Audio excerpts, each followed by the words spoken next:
Melissa, and this is the Book Break. And today I am at Salt Lake FanX Comic Convention. And there are so many cool authors here, musicians, actors, artists. You really should check these things out. They're awesome. And I get to go talk to some authors. Let's go!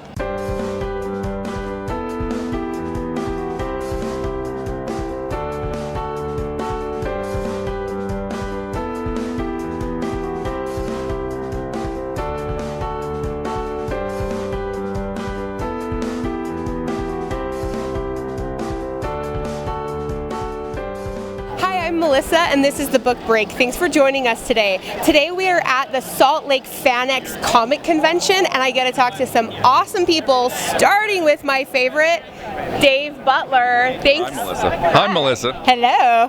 Okay, so Dave, I know sometimes you write under Dave, and sometimes you write under DJ. Tell me about it.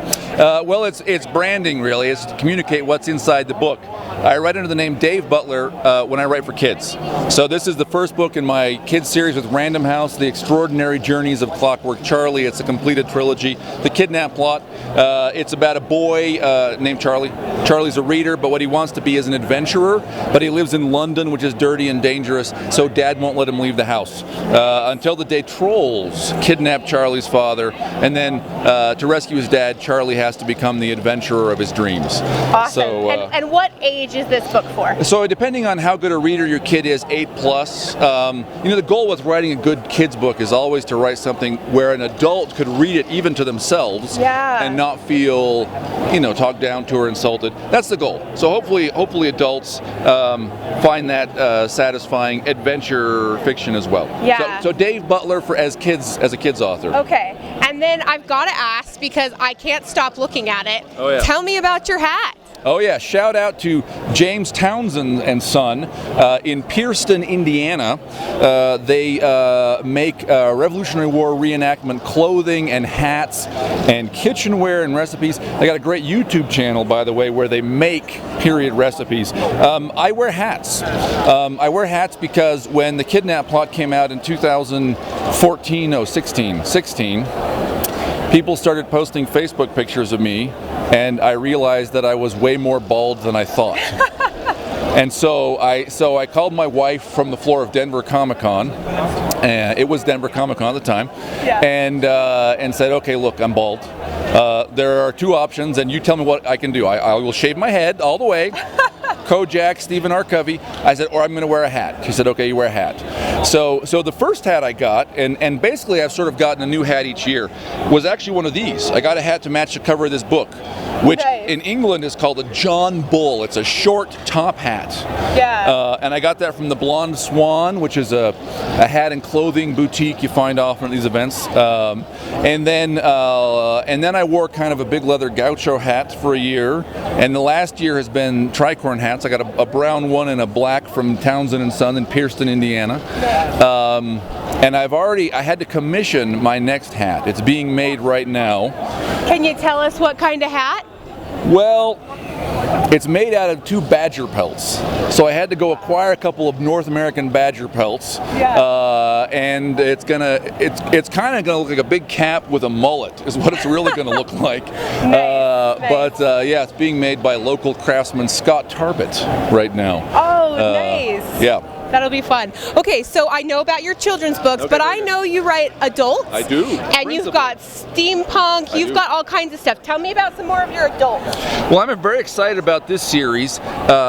Witchy Eye is, so if you know, there's a famous essay by rock and roll and culture critic Grail Marcus about Bob Dylan, which I think might have been originally called Invisible Nation. It was an essay in the New Republic or something. But it got expanded and published as a book called The Old Weird America.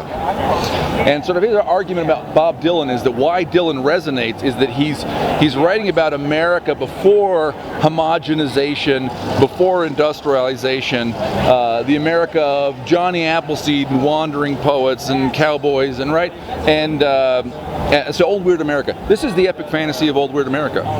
It's about a young woman, a witch, Sarah Calhoun, talented, smart, brave, funny, fiercely loyal, paranoid, xenophobic, and kind of mean. Yeah. And on the day of the tobacco fair, Imperial Army officers try to kidnap her, and she learns she is the hidden daughter of the dead Empress, and her uncle, the living emperor, wants her killed. So it's epic fantasy. It's about her quest to recover her siblings she never knew she had, and her mother's wealth and her father's power. But it starts in Nashville and New Orleans and plays out on the Mississippi River. Book 2's got a map of the Ohio River Valley as a confederation of 7 kingdoms. Wow. So that's a lot of fun. Book 3 comes out.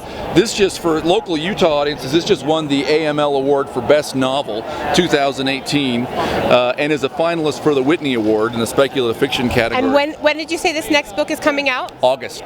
August 2019. Correct. Okay. Well, thank you so much for joining me today. Melissa, thank you. And I'm glad I wore my big heels today. Oh, yeah. All right. Thanks, Dave. Thank you. And thanks for joining us today on The Book Break.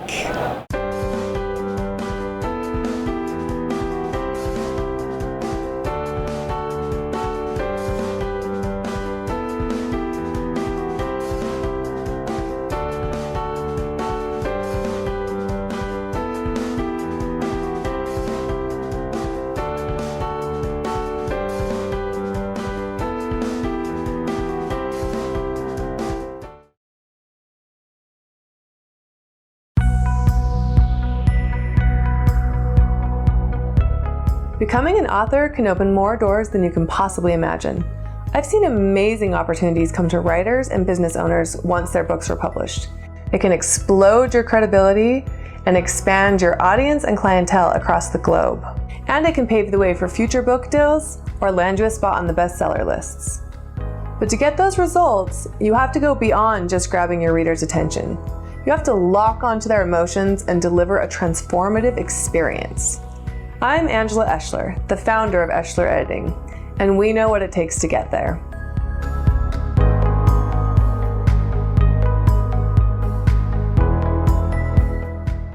Whether you're a busy professional who needs help finishing that book to support your platform, or you've been dreaming of seeing that novel on the shelf since 3rd grade, you want your book to be powerful, to be read, and to make an impact. And at Eschler Editing, that's what we do. Whether for your family, to build your business, or to share your creativity and talents with the world, your book is your legacy. It's worth investing in. Here are the 2 most critical ways we can support your goals. 1, we can help you make that emotional impact on the reader. Whether you're writing fiction or nonfiction, readers won't respond to your work unless you engage their emotions, alter their worldviews a little. If you want to build a thriving fan base, to change lives, or to attract ideal clients, your book has to resonate on a deeper level. Professional editors can go well beyond fixing your grammar, punctuation, and spelling.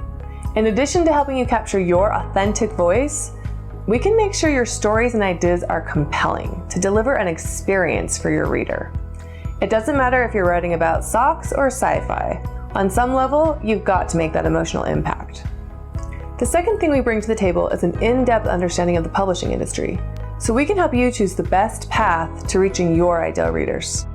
This means we understand the real pros and cons of self-publishing versus traditional avenues. We can guide you from A to Z in self-publishing and help you avoid those newbie mistakes. Or, if you're hoping to snag an agent and traditional publisher, we know what they want and can steer you in the right direction. And we have industry connections and guidance to help you effectively market once your book is out there. Plus, we'll hold your hand through the whole process. The short and long of it, an experienced editor is your #1 advocate for ensuring your book is ready for the world.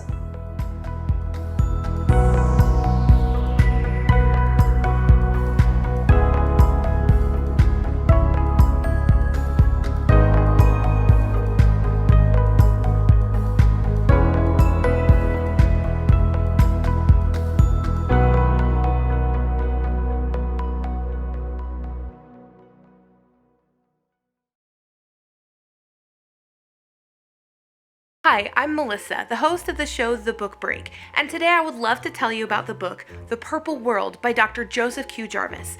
In this book, he relates stories that show us how our healthcare system is broken and gives us a solution for how we can fix it. Whoa, little lady. I thought we talked about this. Did you know over 70% of Americans say our healthcare system is in crisis? Wrong. We need to do something about this. Pick up the book The Purple World, Healing the Harm in American Healthcare by Dr. Joseph Q. Jarvis.